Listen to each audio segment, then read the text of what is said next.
Bienvenue sur Mystère et Savoir, la chaîne qui vous plonge au cœur des secrets les plus enfouis de l'histoire, de la spiritualité et des civilisations anciennes. Aujourd'hui, nous allons lever le voile sur une énigme fascinante, une question qui pourrait bien remettre en question tout ce que nous croyons savoir sur nos origines spirituelles et sur le divin lui-même. Depuis des millénaires, le nom de Jéhovah résonne dans les Écritures, vénéré par des millions de croyants à travers le monde.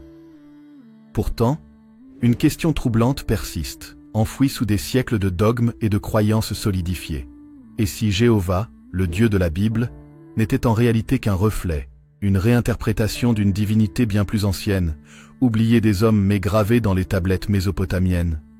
Mesdames et messieurs, préparez-vous à un voyage au cœur des temps primordiaux, dans les royaumes oubliés des Sumériens et des Akkadiens. Aujourd'hui, nous allons explorer une hypothèse vertigineuse. Anu, le dieu suprême de la mythologie mésopotamienne, pourrait-il être le véritable Jéhovah? Attention, ce que vous allez découvrir pourrait bouleverser votre perception de l'histoire religieuse et des origines du monothéisme. Nous allons explorer des textes anciens, décrypter des indices cachés et analyser des connexions troublantes entre le panthéon mésopotamien et la tradition biblique. Si vous êtes passionné par les mystères interdits et les vérités occultées, alors restez bien jusqu'à la fin. N'oubliez pas de vous abonner et d'activer la cloche pour ne rien manquer de nos prochaines révélations. Likez cette vidéo si vous aimez les sujets profonds et ésotériques, et surtout, préparez-vous à remettre en question tout ce que vous pensiez savoir. Accrochez-vous, car ce que nous allons révéler pourrait bien changer à jamais votre vision du divin. La civilisation sumérienne, considérée comme la plus ancienne de l'humanité, a laissé derrière elle des milliers de tablettes gravées d'histoires divines, de mythes cosmogoniques et de prières aux dieux. Parmi ces divinités, un nom surgit comme un spectre du passé.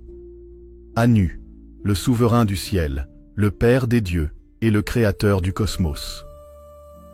Les tablettes sumériennes décrivent Anu comme une entité transcendantale, un être dont la présence domine l'univers mais qui se tient à l'écart des affaires des hommes.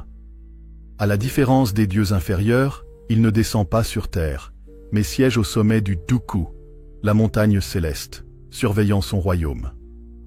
Cela rappelle étrangement la description biblique de Jéhovah, un Dieu invisible, dominant du haut des cieux et interagissant avec le monde à travers ses anges et prophètes.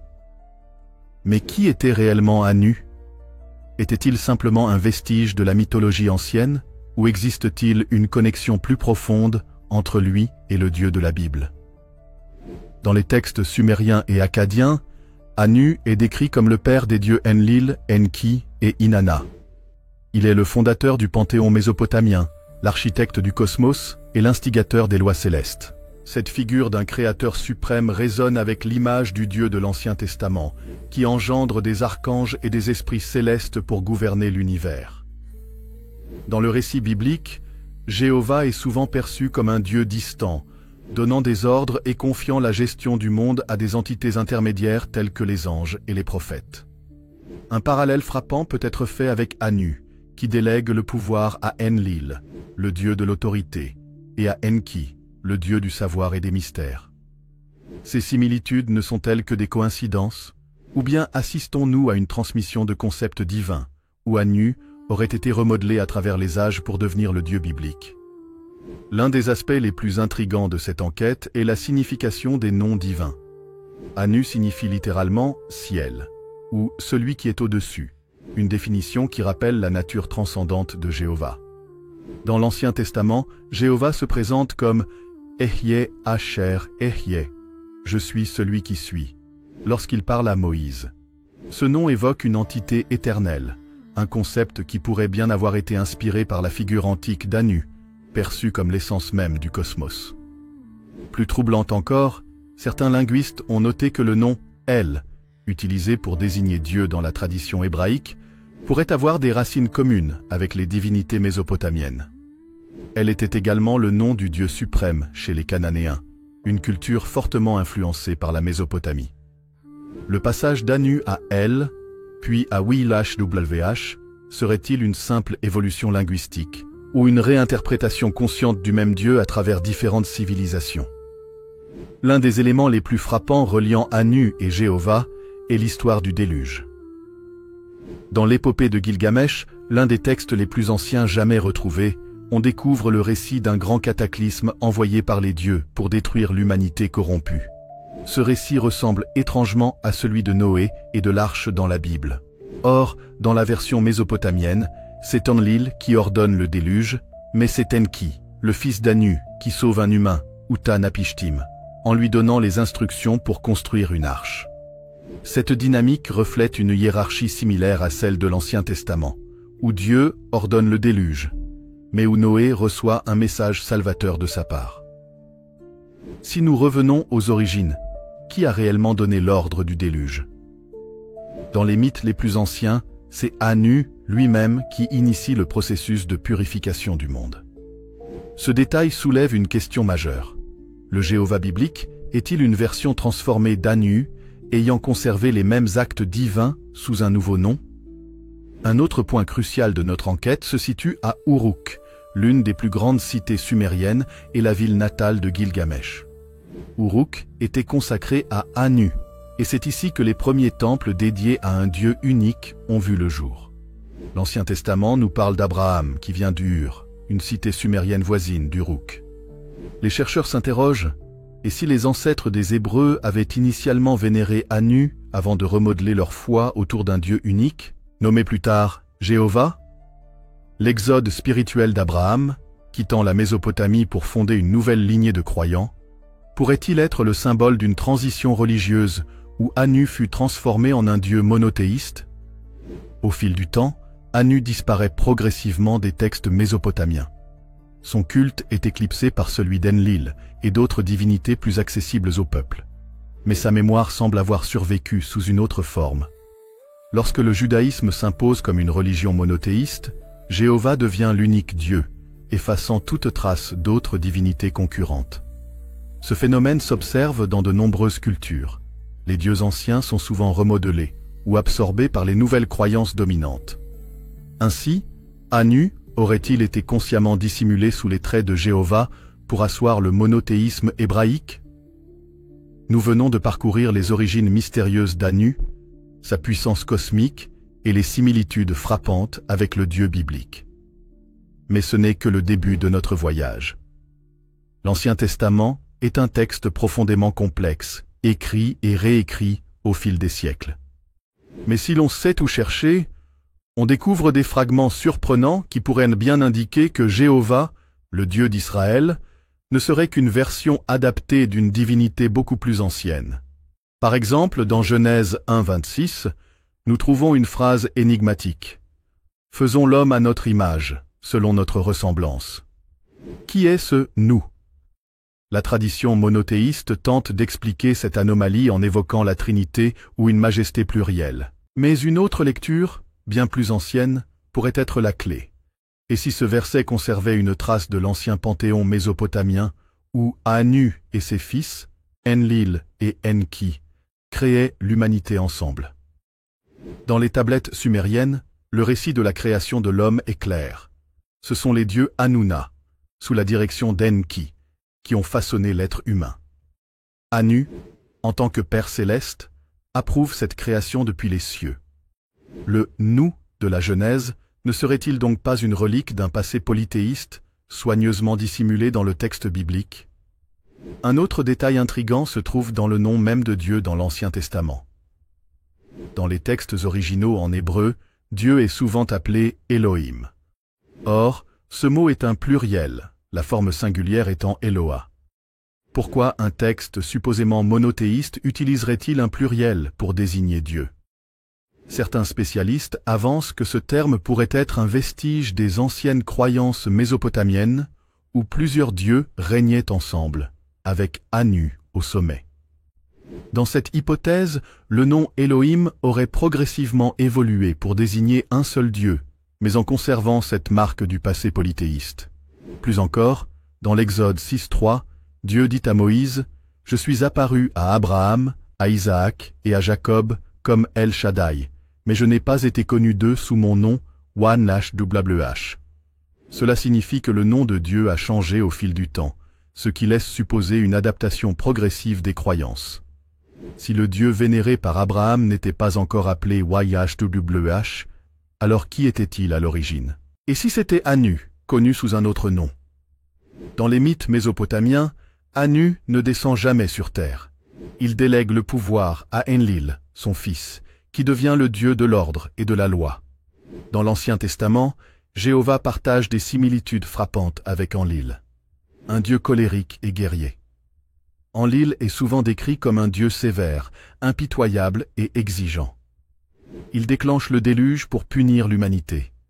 De même, dans la Bible, Yahvé ordonne la destruction de peuples entiers et impose des lois strictes. Un Dieu jaloux et dominateur.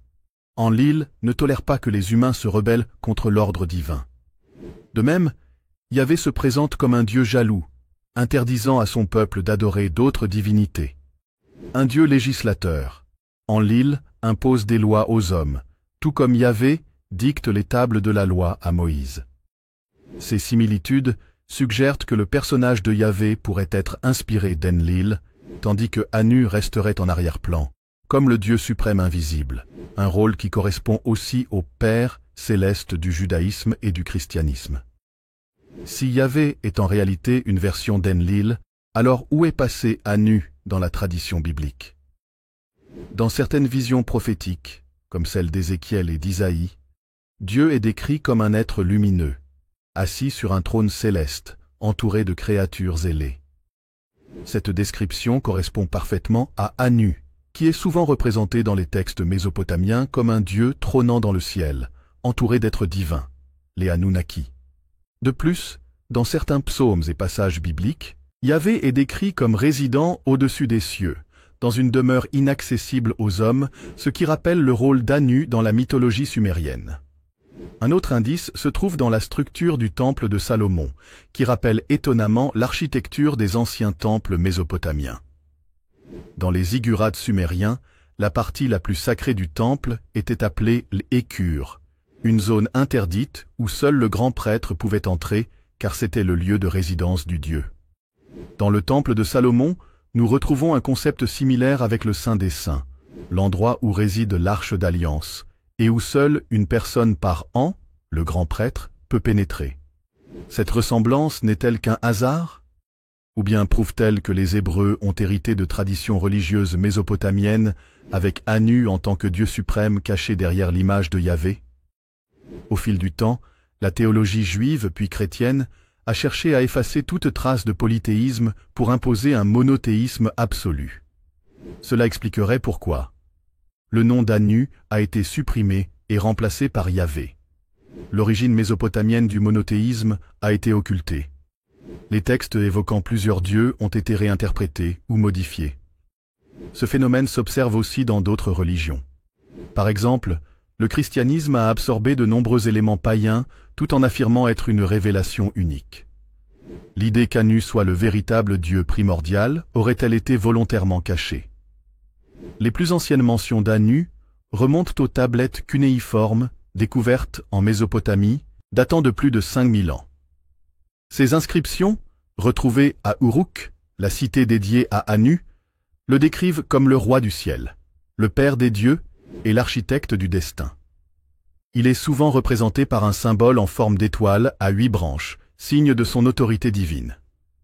Mais ce qui est encore plus troublant, c'est qu'un grand nombre de ces tablettes ont disparu des musées ou sont gardées secrètes dans des collections privées.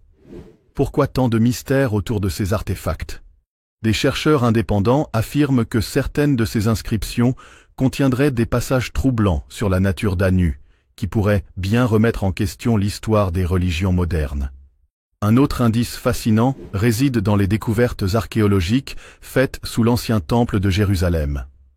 En 2018, des fouilles près du mont du Temple ont révélé des fragments de tablettes cunéiformes contenant des noms de divinités mésopotamiennes.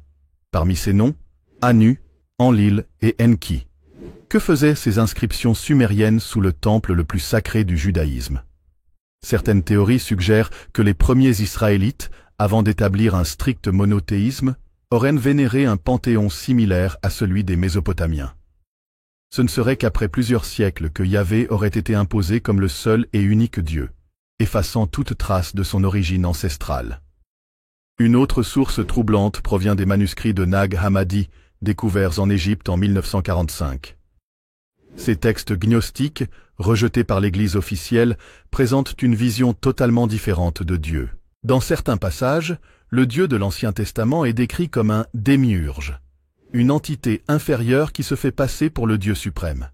Mais au-dessus de lui, existerait une force encore plus grande et plus ancienne. Une entité qui pourrait correspondre à Anu, le véritable Dieu caché derrière les légendes bibliques. Les rédacteurs de ces textes, considérés comme des hérétiques par l'Église, cherchaient-ils à préserver une vérité interdite sur les origines du divin? Uruk, l'ancienne capitale d'Anu, renferme encore de nombreux mystères. L'architecture des temples sumériens suit un schéma qui ressemble étrangement à celui des sanctuaires bibliques. Une zone extérieure pour les fidèles. Un espace intérieur sacré réservé aux prêtres. Un sanctuaire central, où seul l'élu pouvait entrer. Cette structure se retrouve plus tard dans le temple de Salomon, comme si les Hébreux avaient hérité des anciens rites sumériens. Si Anu était bien vénéré dans les temps anciens, pourrait-il être le modèle original du Dieu caché derrière le judaïsme? De nombreuses preuves archéologiques sur Anu et son lien possible avec Jéhovah semblent être passées sous silence. Pourquoi ces tablettes ne sont-elles pas accessibles au grand public? Pourquoi les musées et les institutions religieuses restent-ils silencieux sur ces découvertes? Certains chercheurs affirment que ces révélations pourraient ébranler les fondations mêmes des religions monothéistes, car elles remettraient en question l'originalité et l'unicité du Dieu biblique. Nous venons d'explorer des preuves archéologiques, des textes interdits et des structures anciennes qui pointent tous vers une même conclusion. Le monothéisme biblique pourrait bien être l'héritier direct des croyances sumériennes, avec Anu comme figure originelle du Dieu suprême. Mais alors, que s'est-il passé? Pourquoi Anu a-t-il été effacé de l'histoire religieuse? L'Ancien Testament, tel que nous le connaissons aujourd'hui, n'a pas été écrit en une seule fois. Il a été compilé sur plusieurs siècles et modifié en fonction des intérêts politiques et religieux des époques. Dès le VIe siècle avant notre ère, lors de l'exil à Babylone, les scribes hébreux ont commencé à refondre leurs traditions, influencés par les cultures environnantes. À cette époque, les Israélites étaient encore polythéistes. Ils adoraient El Elyon, le Très-Haut, qui pourrait être Anu. Yahvé, un dieu guerrier Ashéra, la déesse associée à Yahvé, dans les premiers cultes Baal, souvent diabolisés plus tard. Petit à petit, le monothéisme a été imposé et tous les autres dieux ont été éradiqués des textes ou transformés en figures démoniaques. Si Anu était à l'origine le dieu suprême des ancêtres d'Abraham, alors il a probablement été effacé et fusionné dans l'image de Yahvé. Une des plus grandes manipulations de l'histoire religieuse fut l'élimination des textes concurrents. Au fil des siècles, les bibliothèques de civilisations entières ont été brûlées ou détruites. La destruction de la bibliothèque d'Alexandrie. De nombreux textes mésopotamiens et égyptiens, qui auraient pu révéler la véritable origine des croyances, ont été perdus. Les campagnes chrétiennes contre les écrits gnostiques. Tous les textes qui présentaient une vision différente du divin ont été supprimés. La destruction des temples sumériens et babyloniens. Ces édifices, qui étaient les lieux de culte d'Anu, ont été soit démolis, soit réutilisés pour d'autres religions. Ces événements ont contribué à effacer progressivement Anu de la mémoire collective, rendant son existence presque méconnaissable aujourd'hui. Lorsque les Israélites furent exilés à Babylone, 6e siècle avec JJABC, ils ont été exposés à une culture qui avait conservé les mythes sumériens. C'est là qu'ils auraient réinterprété leurs croyances pour créer une version monothéiste de leur histoire. À Babylone, Anu était encore vénéré comme le Père céleste. Mais en rentrant à Jérusalem, les scribes juifs ont rédigé une nouvelle version de leur texte, où Yahvé devient le seul et unique Dieu, effaçant Anu dans le processus. Le passage du polythéisme au monothéisme fut donc un choix politique et religieux, basé sur la nécessité de créer une identité nationale unifiée. Les manuscrits de la Mer Morte, découverts en 1947, contiennent des visions alternatives de Dieu qui ne correspondent pas totalement à la Bible actuelle. Certains de ces textes évoquent des fils de Dieu, des divinités cachées, et un être suprême au-dessus de Yahvé. Ces écrits ressemblent étrangement aux traditions sumériennes, où Anu réside dans les cieux et gouverne au-dessus d'Enlil et d'Enki. Pourquoi ces textes ont-ils été mis de côté par les autorités religieuses?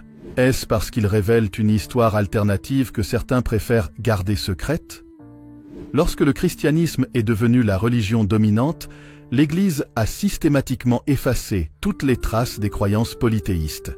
Les textes gnostiques ont été détruits ou déclarés hérétiques. Les références aux dieux sumériens ont été réinterprétées ou effacées. Toute tentative de lier Yahvé à des divinités antérieures a été étouffée. C'est ainsi que Anu, malgré son rôle central dans les premières religions, a été complètement oublié. Le monothéisme tel que nous le connaissons aujourd'hui serait donc une version réécrite et adaptée de traditions beaucoup plus anciennes. Nous avons vu comment les scribes, les rois et les prêtres ont progressivement modifié les textes religieux pour faire disparaître toute trace d'Anu. Mais pourquoi cette dissimulation? Était-ce un simple effet de l'évolution des croyances, ou bien une manipulation intentionnelle pour redéfinir le pouvoir religieux? L'hindouisme est l'une des plus anciennes traditions religieuses encore vivantes aujourd'hui. Ce qui est fascinant, c'est qu'il contient des traces d'un dieu primordial très proche d'Anu. Dans les Védas, les plus vieux textes sacrés de l'Inde, il est question de Brahman, une entité divine au-delà des dieux, incréée et infinie, qui est l'origine et la fin de toute existence. Or, Anu, dans la mythologie sumérienne, était décrite exactement de la même manière. Un dieu au-dessus du panthéon, une entité invisible et toute puissante. Un être éternel et transcendant. Serait-il possible que les traditions de Mésopotamie se soient transmises jusqu'en Inde, influençant ainsi l'hindouisme primitif? Si tel est le cas, alors Anu n'a jamais complètement disparu, mais a simplement changé de nom. Dans le christianisme, Dieu est souvent représenté comme une trinité. Le Père, Dieu créateur, le Fils, Jésus-Christ, le Saint-Esprit. Mais dans certains textes gnostiques, il est question d'un Dieu inconnu, un être au-delà du Dieu de l'Ancien Testament.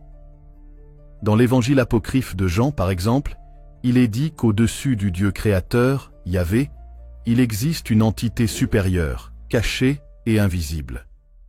Encore une fois, nous retrouvons exactement la même description qu'Anu dans les traditions sumériennes.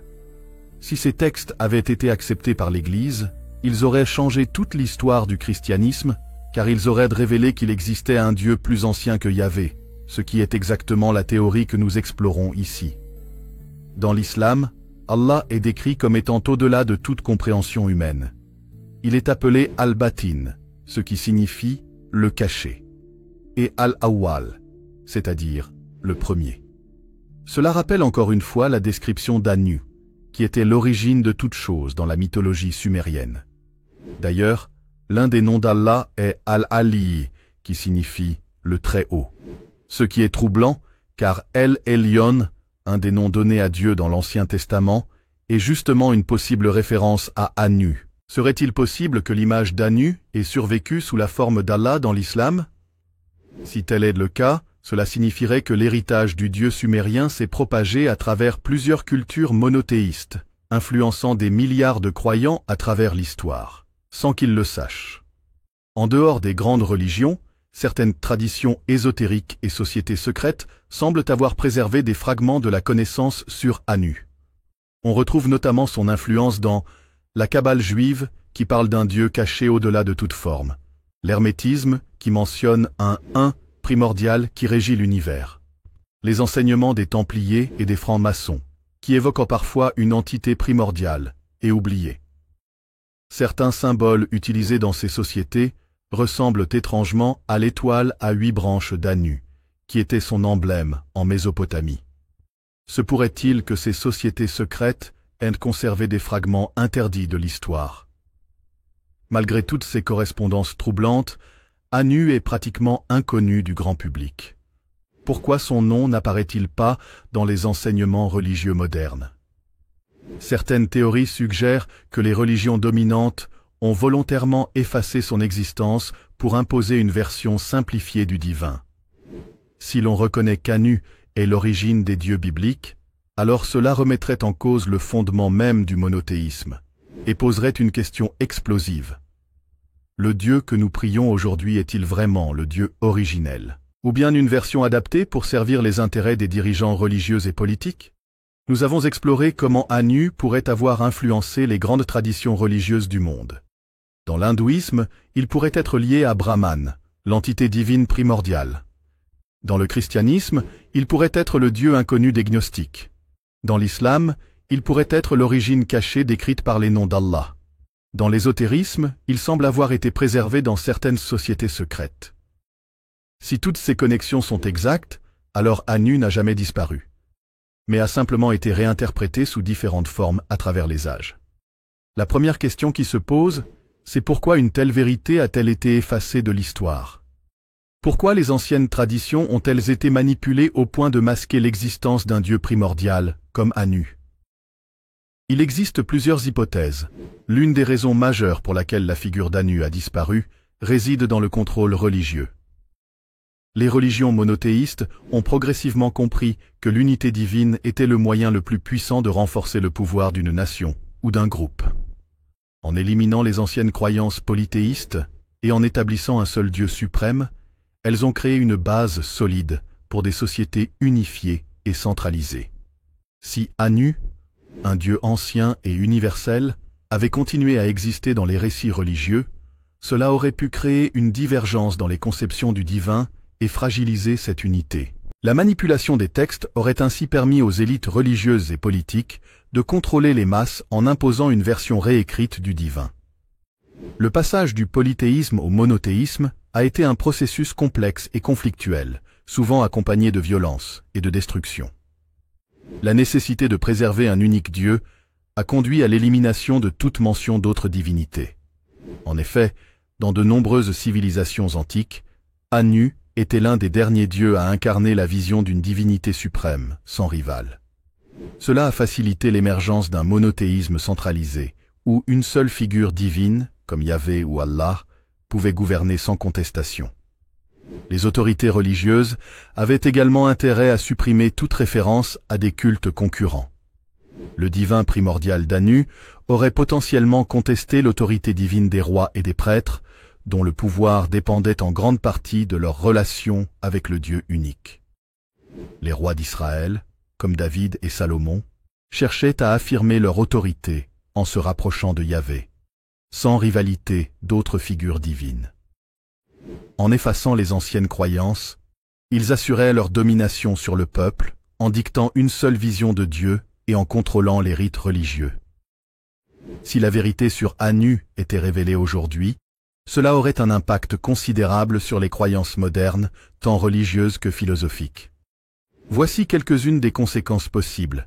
La révélation d'Anu, comme le vrai Dieu primordial, pourrait remettre en cause l'ensemble de la doctrine monothéiste. Si Anu est véritablement l'ancêtre de toutes les figures divines majeures, cela suggérerait que l'histoire des religions abrahamiques pourrait être beaucoup plus complexe qu'on ne l'a cru.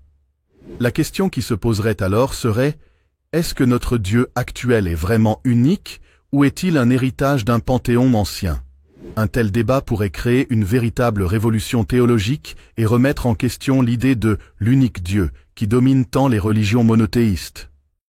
Si Anu est en effet le Dieu suprême d'un panthéon cosmique, cela ouvrirait une porte vers une spiritualité universelle qui dépasserait les frontières des religions actuelles. Les croyants de différentes traditions pourraient en voir dans cette révélation une invitation à réconcilier les enseignements des anciennes civilisations et les philosophies modernes. Cela pourrait également entraîner un retour aux racines spirituelles des premières civilisations, qui vénéraient un Dieu supérieur au-dessus de tous les autres dieux, une entité qui transcende les dogmes et les divisions religieuses. De nombreuses questions seraient soulevées quant à la réécriture des textes sacrés.